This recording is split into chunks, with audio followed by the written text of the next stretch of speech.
साहब जाहिर है पहले से वो इल्ज़ाम लगाते आए थे, आप दोनों के नाम पहले भी उन्होंने लिए थे, 3 लोगों के नाम पहले लिए थे।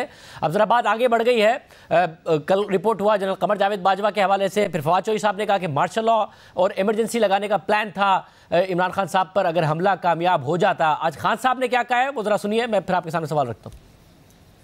कौन कौन लोग इसके अंदर मुलव्वस हो सकते हैं, मुझे पता है कौन है वो। मुझे ये पता है कि राना सनाउल्लाह, जिसके लिए कत्ल करना कोई बड़ी चीज नहीं, वो पीछे था। कि शहबाज शरीफ, जिसने एक्स्ट्रा जुडिशल किलिंग में इसके ऊपर रिपोर्ट है, ये वो लोग हैं। इनका तो मुझे पता है, लेकिन मुझे जो एक तरह अफसोस भी है और एक तरह अपने मुल्क की फिक्र भी है कि वो लोग जिनको हम समझते हैं कि इस मुल्क की उन्होंने हिफाजत करनी है, इस मुल्क के मुहाफिज हैं, वो इस प्लॉट में कैसे शामिल हो गए, क्योंकि उनके बगैर ये होना नहीं था। जो सारा कवर अप हुआ है वो कभी भी ये दोनों क्रिमिनल्स हैं ये नहीं कर सकते थे। शहबाज शरीफ और राना सनाउल्लाह ये इससे ज्यादा ताकतवर लोग कर सकते थे। मेरा सवाल ये है कि कत्ल करवाने की साजिश में आप मुलव्वस हैं तो क्या आपको फिक्र है अपनी कौम की? जी राना साहब, आप दोनों वजीर आजम और आप मुलव्वस हैं, मगर पीछे जो मुल्क के मुहाफिज हैं उनके बगैर ये हो नहीं सकता था। ये सारा का सारा मामला बड़ी बराह रास्त किस्म का इल्ज़ाम उन्होंने लगाया है। ज़ाहिर पहले वो नाम और ज़्यादा बराह रास्त लेते थे, कल उन्होंने एक चैनल ने रिपोर्ट किया बराह रास्त नाम ले दिया, मगर आप दोनों का उन्होंने कहा आप दोनों पीछे थे। देखिए शाहजेब, इसकी सियासत ही अब ये रह गई है कि झूठा इल्ज़ाम लगाओ, प्रोपेगंडा करो, उस प्रोपेगंडे को जब तक चले चलाओ, जब वो ख़त्म होने लगे तो फिर एक नई चीज़ जो है ना उसको निकाल के ले आओ। ये इंतहाई 2 नंबर आदमी है और ये सिर्फ झूठ नहीं बोलता, ये समझ के इसे मालूम होता है कि मैं झूठ बोल रहा हूँ तो उसके बाद जो है ये ड्रामा करता है। आप मुझे बताएं कि जाली गोली लगने और ज़ख़म, आप मुझे बताएं कि ये ज़ख़म अगर किसी और के होता या बाकी जितने लोग वहाँ पे ज़ख्मी हुए हैं वो सारे ठीक हो गए हैं, कोई 10 दिन में, कोई 15 दिन में। इसका ज़ख़म जो है वो 2 महीने हो गए ठीक नहीं हो रहा और ऐसा ड्रामा करता है चलते हुए बैठते हुए। तो जो आदमी इस हद तक जो है वो फ्रॉड हो तो उससे आप कोई भी तवक्को जो है वो कर सकते हैं। मैं पूरे दावे से कहता हूँ कि इस वाक़े में सिर्फ़ एक मुल्ज़म मुलव्वस है जिसका नाम नवीद बशीर है। वो मौके से पकड़ा गया है, पीटीआई के वर्कर ने पकड़ा है, उसको बाद में इन्होंने इनाम दिया, उसको सर्टिफिकेट दिया और उसने जो फर्स्ट इंटेरोगेशन रिपोर्ट है वो भी वीडियो की सूरत में जो है वो मौजूद है। वो रिलीजियसली मोटिवेटेड आदमी है और सेल्फ मोटिवेटेड है, कोई उसके आगे पीछे नहीं है। इसके अलावा ये किसी इंडिपेंडेंट ज़रिए से जहाँ से ये इंक्वायरी तफ्तीश करवाना चाहते हैं ये करवाएं। JIT अगर इन्होंने बनानी थी वो नहीं बनाई इन्होंने, ये बनाएं। अगर ये सुप्रीम कोर्ट या हाई कोर्ट में रिट दायर करें और वहाँ पे कहें कि जी इसकी इंक्वायरी जो है वो हाई कोर्ट या सुप्रीम कोर्ट के जज से होनी चाहिए, मैं वहाँ पे जाके सबमिट करूँगा कि जी बिल्कुल होनी चाहिए, आप जो है वो कमीशन बनाएं, इंक्वायरी कमीशन। हम उसमें पेश होके हम भी अपना मौक़िफ़ पेश करेंगे, इसका भी जो है वो मौक़िफ़ पेश किया जाए, ये भी अपना मौक़िफ़ पेश करे। मैं आपको यकीन दिलाता हूँ कि इसका फ्रॉड जो है ये पकड़ा जाएगा। ऐसा मगर इसमें मसला ये है कि आप ज़रा वो भी सुप्रीम कोर्ट से मुतालबा कर रहे हैं, चीफ जस्टिस से, वज़ीर आज़म भी चीफ जस्टिस को ख़त लिख चुके हैं। अब आप भी कह रहे हैं कि अदालत जो भी करेगी आप सबमिट करेंगे और इसका हिस्सा बनेंगे, मगर मसला ये कि आप कह रहे एक ही शख्स मुलव्वस है, मगर मौज़म को भी गोली तो लगी है। अब वो मुअम्मा है कि हल नहीं होकर दे रहा है कि उसको किस तरीके से गोली लगी है। अगर ऊपर से गोली आ रही थी, खान साहब तो ये बयानियां बना रहे हैं कि और ज़्यादा शूटर्स मौजूद थे। DPO गुजरात ज़रूर हमारे प्रोग्राम में कह चुके हैं कि छतों पर तो हमारे शार्प शूटर्स पुलिस के मौजूद थे, कोई और नहीं था, कोई खौल भी नहीं मिले। मगर तहरीक इंसाफ के लिए 8 खौल मिले हैं छतों पर से।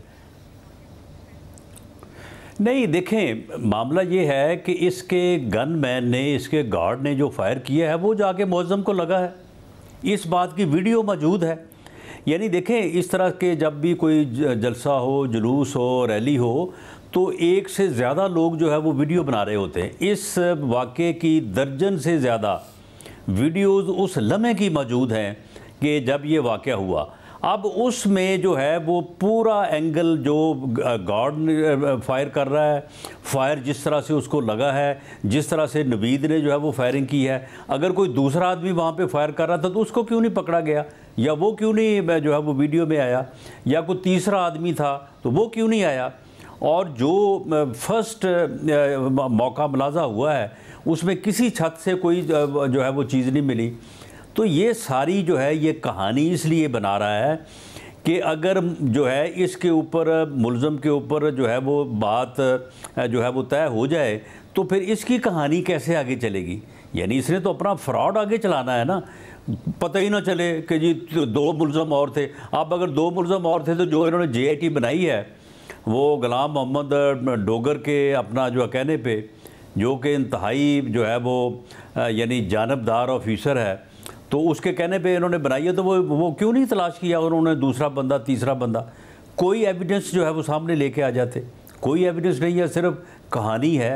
जिस तरह से वो साइफर की कहानी थी, मगर इसमें मसला ये है कि जो खान साहब की अपनी बातों के तजाद हैं वो अपनी जगह पर हैं, हमने आवाम के सामने भी रखे हैं। पंजाब हुकूमत वो कहते हैं कोऑपरेट नहीं हुआ, FIR नहीं करा सका, मगर एक इल्ज़ाम उन्होंने वफाकी हुकूमत पे भी लगाया है कि नवेद किससे बात करता था, किससे नहीं करता था। ये बात इस्टेब्लिश करने के लिए कि उसका किससे रब्ता था, वो कह रहे हैं हमने वफाकी एजेंसी को कहा मगर नहीं ताउन किया गया। सुनिए क्या कहा।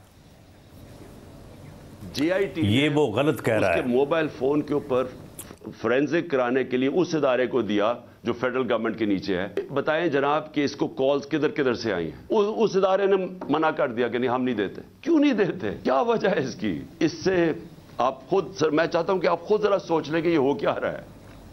मतलब JIT ने कह रहे हैं वफाकी इदारे से कहा कि दे दो इन्फॉर्मेशन, नहीं दी हमें।